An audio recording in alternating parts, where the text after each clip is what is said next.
So my bit. Well, first we've got to do the old Islander, I imagine. Well, if Samson can grab it up for us. Let me see. I'm trying to go. Oh, go on. Islander 4 is out, guys. Get it while stocks last for 15 quid. Don't. It's a collector's item. We don't want to pick it up for 300 later on eBay. So that's my Islander plug. And guys, I'm here to tell you that remigration is inevitable. Who's saying this? Is it me? Is it Steve Laws? No, it's the New Statesman. Hey, it's what the left are saying. But I mean, this is Steve Law's Twitter account being portrayed in the New Statesman. He's the new editor. Yeah, I can. So it's the age of deportation. So I did a podcast with Arch yesterday, and he was like, "Why is it the left can do right-wing propaganda so much better?" Beautiful, isn't it? Than the right. They're off into an aircraft hangar. Isn't that incredible? Because right-wing donors are cheap. Yeah, that's yeah, right. They're like, we're doing the Hollywood version, yeah. So incredible. Tanjil Rashid in the New Statesman, the age of deportation. The haven that Britain once was is being dismantled. In its place, a fortress rises. Thank God. Fire rises. Yeah. It's full on bait. Finally, Fortress Britain. Oh, you thought deportations were your friend. Yeah, it's full on. It's full on stuff. Now, why do they do this? You've got to wonder. I mean, is it Trump derangement style fear porn where they just they can't help themselves? Are they trying to exaggerate basic border control is terrible to sort of try and contain it? Is it a kind of dark Freudian fantasy don't deport me? I did wonder, but I don't know. What do you think? So I think that if you think back 5 years, not even 5 years, there's no chance anyone in the government under the Tory government would have come out and said, I have England flags all over my house. I'm an English nationalist. I love England. Yep. BBC would never have had any of this. It's because there has been this primordial tectonic shift under British politics to the point where I think, and it's widely, I mean, people, literally normal people are talking about civil war and stuff like this. Yeah. I think they're just well aware that actually the mood has very much shifted and we're going to start getting what we want, is what they think. Yeah, and that very much is the tone of the article, but it starts quite differently. It starts with a kind of nice sort of filmic scene almost. A few years ago, as I cycled through my home stretch of northeast London, my tyre punctured. I got off my bike and locked it on a residential street. Returning a few hours later, I was shocked. A wheel was missing. I stood there exclaiming curses on our delinquent nation, our low-trust society, our crime-ridden streets. I was stood there being racist for a bit. Yeah. Then... Well, it all came out of me. Yeah. Gammonzilla was rising up. Then a door opened behind me. Don't worry, said a man standing in the doorway with a smile. There it was, in his hand, my front wheel. What were the odds? He then reassembled my bike. The tyre was now firm, its puncture repaired. My benefactor turned out to be an asylum seeker. Oh, thank God. Can you believe it? Holed up in a home office property in Ilford. I believe he's in Ilford, in a home office property, but yeah. Barred from work. He had time on his hands and he spent it fixing bicycles, Carl. He's a saint. For which his hometown in Eritrea was famous. That's what it's most known for. The money I offered was refused, even when government policy would suggest he lived off a mere £5 a day. He mended my bike, he said, as a gift. It just would never take money. Never take money for... And the thing is, right, there is actually a town in Eritrea that is famous for its bikes. I actually looked this up. It's quite big. It's a city. But because they're too poor to have cars, because they can't get petrol. That's like when lefties big up. Look at Cuba. They've got like vintage vans. Yeah. Like, do you know why? Yeah. That's the reason. And so I guess that this guy has heard about this on the internet somewhere and made up this story based on it. Because I do not believe this story for a second. Well, yeah, if it was my movie anyway, this would then cut to him being deported. Oh no! Thanks for the bikes. Yeah. Anyway, I was going to skip a bit. Where's the bit where it says among refugees? Oh yeah, it goes on and says how these people are just legion. There's loads of them, totally loads of them. And there's a bit though, I'm trying to find it now, where they say they far outnumber the criminals whose cases are provocatively trumpeted before the public. Oh yeah, here we go at the bottom. And what really bothers me about that is like, yes, but what number would you accept then of child? I don't know if we're allowed to say the word, but assault on But it's still massively disproportionate to the general population. Yes. We've all seen Rupert Lowe's graph. Yeah. It's not just that. It's that you can't... If somebody throws away their identity, you have no idea who the hell they are. Yeah, absolutely. You don't know what he's running from. I've met people in Lebanon who proudly told me that they were claiming asylum in Germany as Syrian refugees. Yeah. So, why? Why do you want to put up with this? There's absolutely no reason we should. But anyway, sorry, Karen. No, I can carry on. I'm slightly put off by that camera always being right in my way, and then there's light on the screen, but I'm going to read it anyway. This is the point. Our desire to eject asylum seekers today is really the barely concealed expression of an enveloping disillusionment with immigration generally, even of the legal kind. Correct. That is correct, isn't it? it's propelling us out of an age of migration into something altogether new, an age of deportation. And this, pretty base. This is superb as well, because it's literally going to come down to the strangers are going home and the friends can stay. Because what they're worried about is just every single person. No. Very few people are saying that, and most of those people are just on Twitter. What the average person is saying is, I don't want all of these strangers in my country, and they shouldn't have been in there in the first place.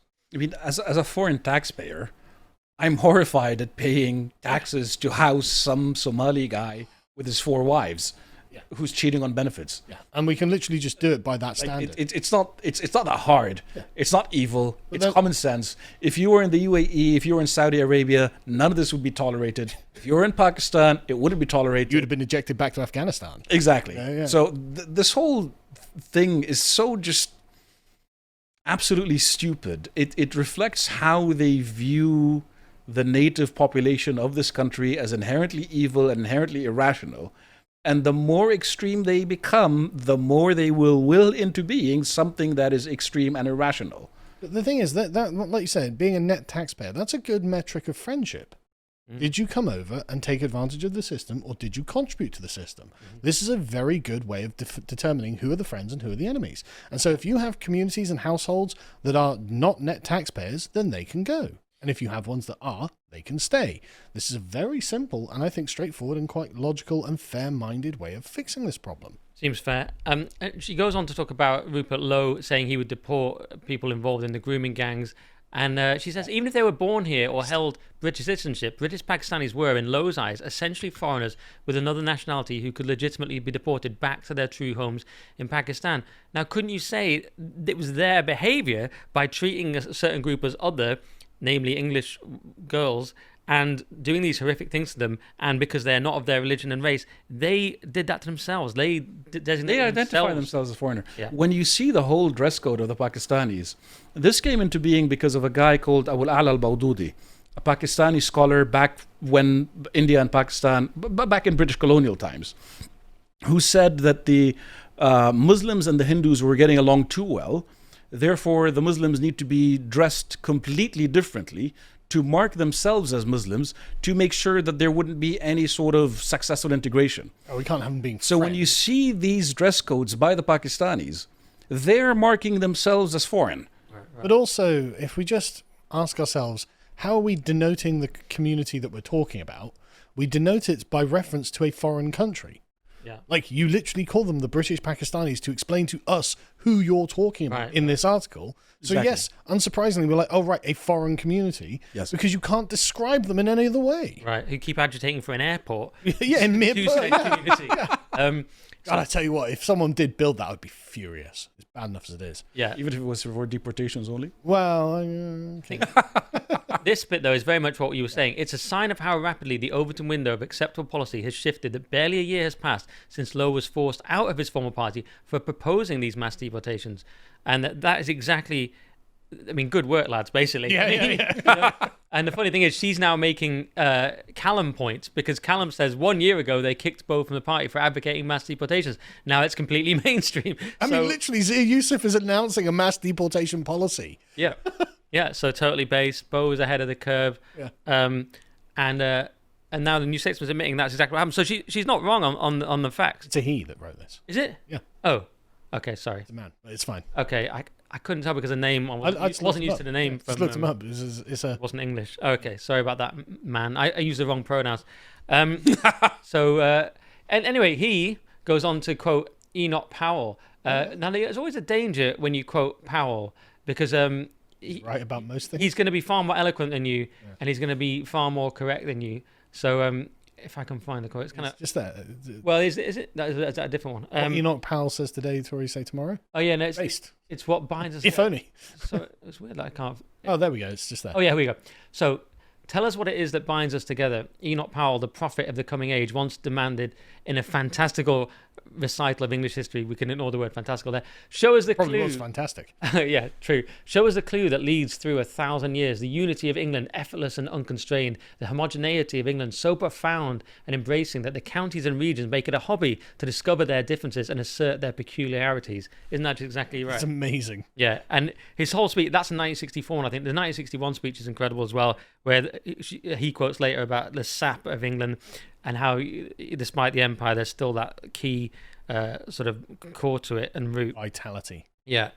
And he goes on, now watch the slide pivot. Powell's fantasy was never right. The multiculturalism of today's England arose out of a history genuinely rooted and centuries old. 1948. From its inception, Liars. Britishness, pivot to Britain, you see, Yep. was a composite identity formed in the aftermath of the union of England and Scotland. So it's that kind of pivot. It's like he's talking about England and suddenly it's Britain, the colonial project. It's a different thing.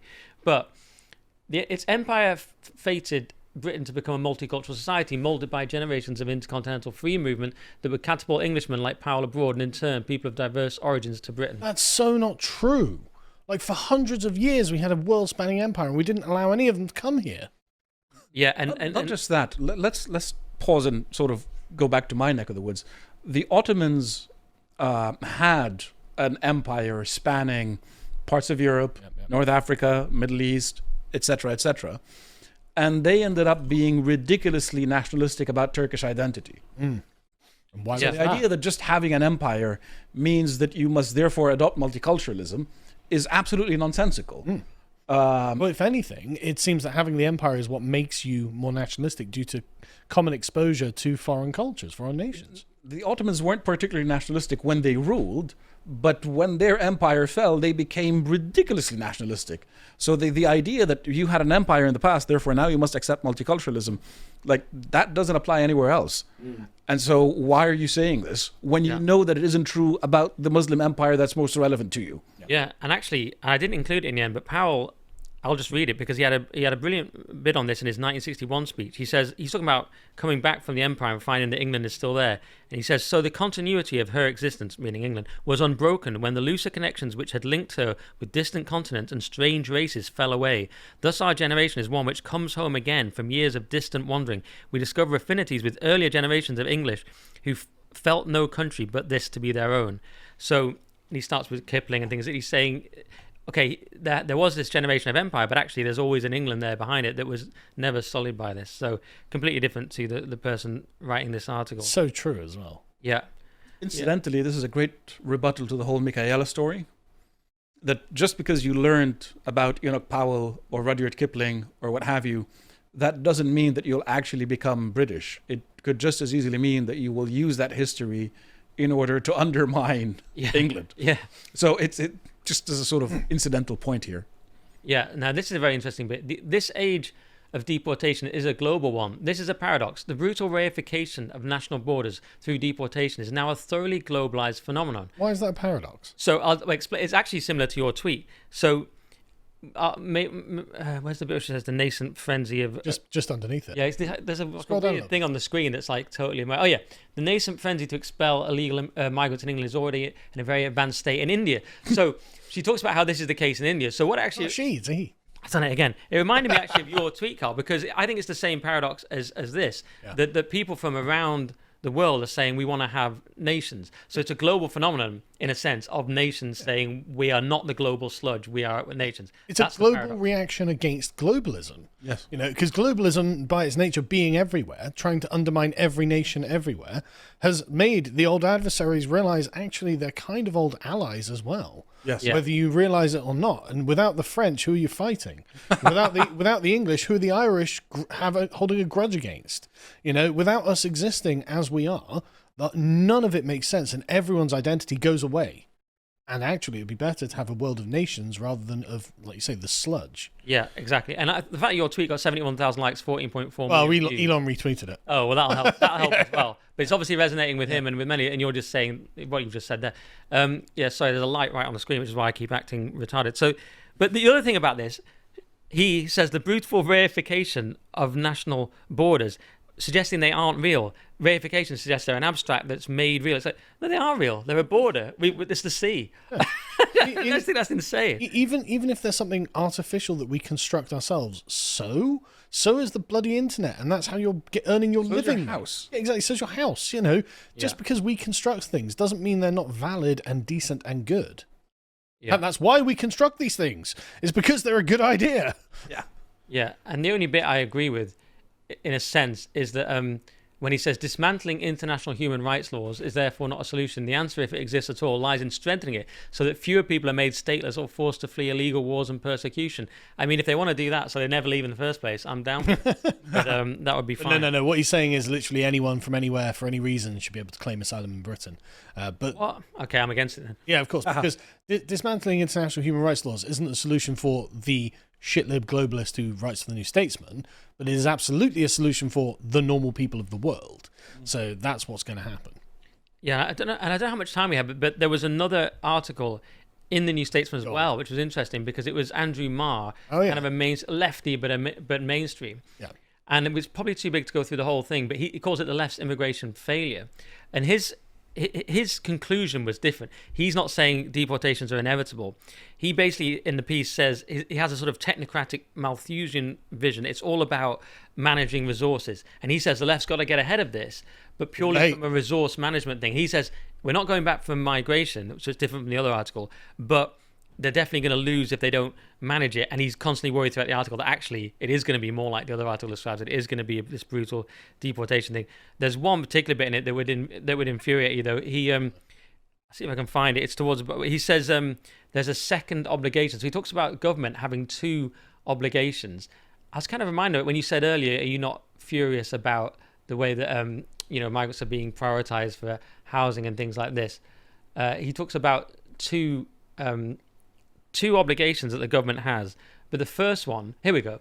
So Labour is struggling to straddle two different kinds of political obligation. There is an obligation to the wretched of the earth, to a wider world affected by war, climate change and tyranny. There are few, and he talks about there would be few rich people that wouldn't want to save a drowning child, but he says there is for the government a second obligation, which is to the sustainability and happiness of the people already here. Well, that's the secondary. Why is that the second?